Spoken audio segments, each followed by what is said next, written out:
Esteemed colleagues, a very good morning to you. It's a pleasure to be here with you today to speak on behalf of the World Bank. We've been supporting the MENA Health Policy Forum over the past 3 years, and we've been supporting the overall institutional development of the MENA Health Policy Forum, including the overall work program, as well as all the different activities that have been happening over the past 3 years. And it's certainly been an extremely productive time for us working with the MENA Health Policy Forum that has been spearheading more of a regional focus on health systems and health policy making in the region. I'd like to also take this opportunity to thank the MENA Health Policy Forum for organizing this two-day workshop focusing on governance and universal health coverage, which is certainly an area of extremely high relevance and importance to the entire region. As we know, universal health coverage is a long-term policy goal that aims to ensure that all people obtain the health services they need without suffering financial hardship and while paying for them. The quest for universal health coverage is not only a demand for better health, but it's also a demand for equity. At the World Bank Group, achieving universal health coverage and equity in healthcare are core and central to reaching the global goals of eradicating poverty and sharing boost prosperity by 2030. World Bank Group President Dr. Jim Kim reiterated this message in a number of his speeches, emphasizing that our aims are threefold. One, that everyone should have access to affordable quality care. Two, that no one should be forced into poverty as a result of having to pay for healthcare services out of pocket. And three, that countries have to invest in sectors beyond the health sector, given the fact that many of the determinants of health actually lie outside the health sector. Given its strategic importance and its envisaged impacts on the two twin goals of ending extreme poverty by 2030 and sharing boost prosperity, the World Bank is working across the globe through technical assistance, lending programs to assist countries in undertaking the necessary comprehensive health reforms to achieve universal health coverage.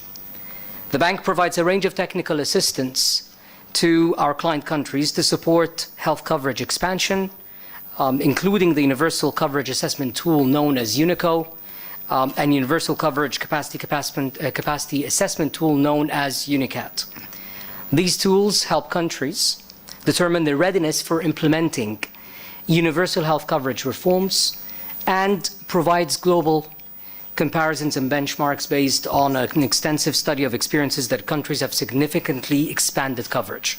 I'm not here obviously today to continue marketing for the World Bank, but this is just really to recap some of the main areas of focus that the bank has been working on in terms of universal health coverage. To date, and based on the analytical work that the bank has been leading in terms of universal health coverage, we have learned a number of key lessons. And I'd like to share with you some of those lessons that have come out, particularly from the assessment of universal health coverage across the globe, including the MENA region. One is that there is need for strong national and political leadership and long-term commitment to not only achieve but sustain universal health coverage. Two is recognizing the fact that economic growth by itself is insufficient to ensure equitable coverage. This calls for policies that focus on redistributing as well as reducing disparities in access to affordable, equitable care. Three, understanding that improving accessibility and strengthening quality of health services depends not only on highly skilled professionals, but also on community and mid-level workers. The importance of investing in primary healthcare systems to improve access and manage healthcare costs is paramount. While there is no single way, no single path for countries to achieve universal health coverage, all countries can certainly learn from each other's experiences as they chart and calibrate their own paths. While I'm sure that this workshop will go beyond definitions and focus more on issues related to the operationalization of universal health coverage, let me take some few moments to recap our understanding of the links between governance and universal health coverage, which I'm sure will be focused upon in the workshop as we go in the next 2 days, as we think collectively ahead on ways to achieve universal health coverage in the MENA region. As we know, universal health coverage encompasses 3 dimensions: population coverage, service coverage, and financial coverage. Population coverage refers to the question of who is covered by what type of prepaid health scheme, such as social or private health insurance or publicly subsidized health services to all citizens. Some countries have chosen to address that question by saying that all their citizens or all citizens of the countries are covered by the national health services of that country at no or little direct costs at the point of service. Such systems are usually mainly funded by general tax revenues, and services are provided by both public and private service providers. Examples of such systems include the UK and the Scandinavian countries. Other countries have achieved universal health coverage through specially funded social health insurance funds, where citizens are entitled to coverage depending on where they live or on the type of employment that they're in. Examples include Germany, the Netherlands, and Austria. Thailand has actually effectively achieved universal health coverage through a combination of both general funding and social health insurance for formerly employed. Likewise, the Philippines has expanded coverage over the past decade or so to include the majority of the population, including the poor.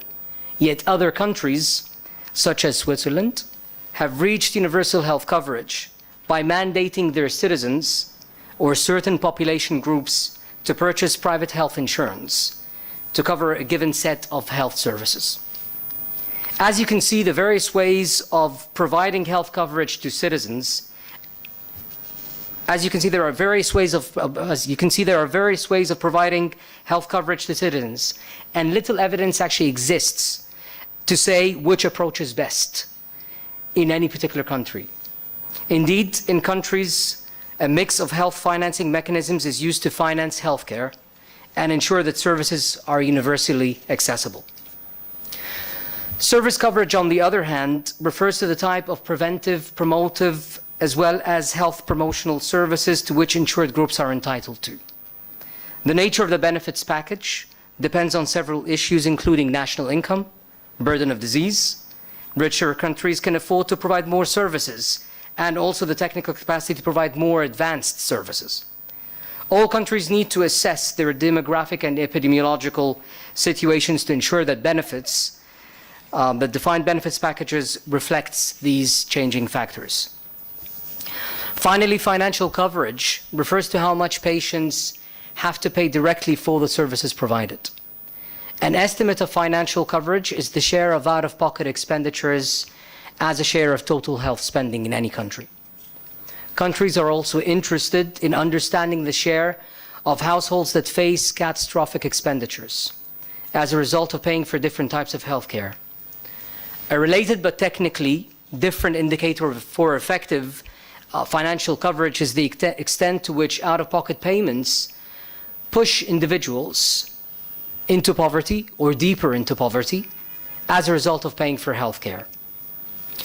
From another perspective, universal health coverage is closely related to health financing, as it involves the expansion of prepaid financing and ensuring that people can afford access to affordable set of services. Health financing involves 3 main functions: mobilizing resources, pooling of funds, and purchasing services, which are all interlinked with the 3 universal health coverage dimensions mentioned earlier. Health financing is not just about how much money is in the system. It's a system in itself.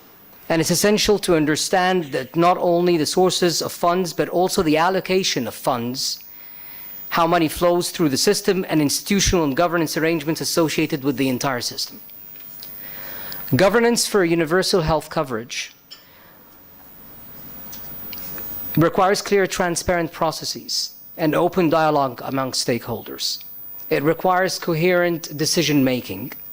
It entails stakeholder participation, very much like the one we're in today, to influence the accountability of the system and appropriate representation in the decision-making process. It necessitates supervision and regulation to assure compliance and even playing field under competition. It incorporates transparency and information to allow for appropriate stakeholder participation and supervision. And it requires consistency and stability to avoid changes of the rules and regulations based on short-term political considerations. In sum, and given global commitment for achieving universal health coverage, the World Health Organization, together with the World Bank, have jointly developed a framework for tracking and monitoring progress towards achieving universal health coverage. Its aim is to inform and guide discussions and assessment of both aggregate as well as equitable coverage of essential health services, as well as financial protection. Thinking ahead, particularly with respect to post-2015, it is important to highlight that health is central to the Sustainable Development Agenda. Healthy populations means higher labor productivity and higher returns to households from labor market participation, thus contributing greatly to nations' overall growth and development. Embedded within this, universal health coverage is the only proposal that embraces the whole health systems and puts rights and equity at the center of its vision. As I can see from the agenda, the workshop will delve into all of these aspects of universal health coverage and governance. And I can only say that I'm not only delighted to be taking part in this today, but I'm also excited to learn so much from the lessons and experiences across the region. Concluding, I would like to once again thank the organizers of the workshop for bringing us together to focus on how we could collectively meet the requirements and the aspirations of the people of the region in ensuring that they obtain health services that they need without suffering financial hardship while paying for them. As our president, Jim Kim, said, we can bend the arc of history, and now is the time to act. Thank you very much.